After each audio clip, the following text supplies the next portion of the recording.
شان حبیب الرحمن صلی اللہ علیہ وآلہ وسلم کی قسط نمبر 38 آج شروع کی جائے گی۔ اللہ تعالیٰ کا فرمان عالی شان ہے، أَلَمْ يَعْلَمُوا أَنَّهُ مَن يُحَادِدِ اللَّهَ وَرَسُولَهُ فَأَنَّ لَهُ نَارَ جَهَنَّمَ خَالِدًا فِيهَا ذَلِكَ الْخِزْيُ الْعَظِيمُ۔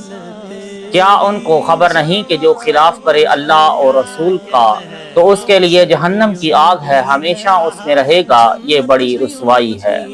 یہ آیت حضور نبی رحمت صلی اللہ علیہ وآلہ وسلم کی عزت و عظمت کا خطبہ ارشاد فرما رہی ہے، اور اس میں اللہ اور رسول صلی اللہ علیہ وآلہ وسلم کے مخالفوں کو سخت ڈرایا جا رہا ہے۔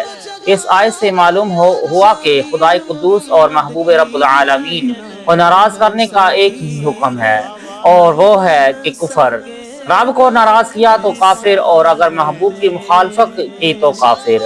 اگر باپ کو اعزاز دے دے، ماں کو سائے تمام مخلوق کو ناراض کر دے تو اگرچہ گنہگار تو ہوگا مگر کافر نہ ہوگا، لیکن اگر بارگاہ رسالت کا مخالف ہے تو کافر ہے۔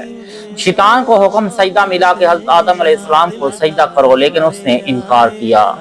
خدا توحید اور خدا کے سجدے کا انکار نہ کیا تھا، بلکہ نور محمد صلی اللہ علیہ وآلہ وسلم کے اٹھانے والے حضرت آدم علیہ السلام کی عظمت کا انکار کیا تھا۔ اس کا انجام یہ ہوا کہ تمام عمر کی عبادتیں بیکار گئیں اور لعنت کا تو گلے میں پڑ گیا۔ یہ تو مخالفت کا حکم تھا، لیکن رسول صلی اللہ علیہ وآلہ وسلم کو ناراض کرنے کا وبال خدائے پاک کی ناراضی سے زیادہ ہے، اس لیے کہ رب کائنات نے فرمایا کہ اے محبوب، اگر یہ لوگ کوئی بھی جرم کریں تو آپ کے پاس آ جائیں، جاؤکا، اور آپ ان کی سفارش کریں تو ہم ان سے راضی ہو جائیں گے۔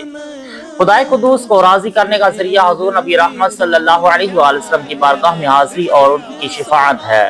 مگر یہ تو بتاؤ کہ محبوب رب العالمین ناراض ہو جائیں تو ان کو کون راضی کرے، کیونکہ شفیع تو وہ ہیں۔ کسی نے کیا خوب کہا ہے، خدا جس کو پکڑے چھڑا لیں محمد صلی اللہ علیہ وآلہ وسلم۔ محمد صلی اللہ علیہ وآلہ وسلم جو پکڑیں چھڑا کوئی نہیں سکتا، یعنی اگر خدا کی پکڑ میں کوئی آ جائے تو حضور کی شفاعت سے خدا پاک معاف فرما دیتا ہے، مگر حضور نبی رحمت صلی اللہ علیہ وآلہ وسلم کی پکڑ میں آ گیا، اب کون چھڑائے گا؟